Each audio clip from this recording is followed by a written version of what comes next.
एक महात्मा जी कहीं जा रहे थे। रास्ते में उन्होंने दो भाइयों को जमीन पर अधिकार के लिए लड़ते हुए देखा। महात्मा जी समझ गए कि दोनों बेकार में लड़कर अपने प्राण गंवा देंगे। उन्होंने उन दोनों भाइयों को समझाने का निश्चय किया। उन्होंने कहा कि इस भूमि का मालिक कौन है, यह इस भूमि से ही पूछ लेते हैं। दोनों भाई इसके लिए राजी हो गए। महात्मा जी ने पहले दोनों के घर से भोजन मंगवाया और उन दोनों भाइयों के साथ भोजन किया। उन्होंने भोजन करने में काफी समय लगाया, जिससे उन दोनों का गुस्सा शांत हो सके।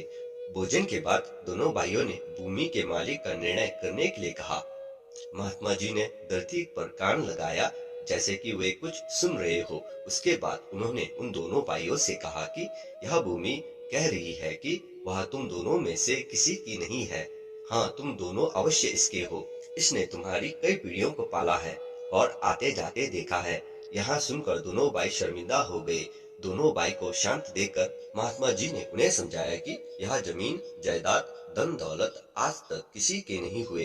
बड़े बड़े लोग आए और खाली हाथ चले गए। इसीलिए तुम लोग भी जमीन के लिए लड़ने के बजाय अच्छे कर्म करो और ईश्वर का स्मरण करो, जिससे तुम्हारा लोक परलोक सुधर सके। दोनों भाइयों ने महात्मा जी से क्षमा मांगी और सबके साथ प्रेम से रहने लगे। इसी तरह की कहानी के लिए चैनल को अभी सब्सक्राइब करें।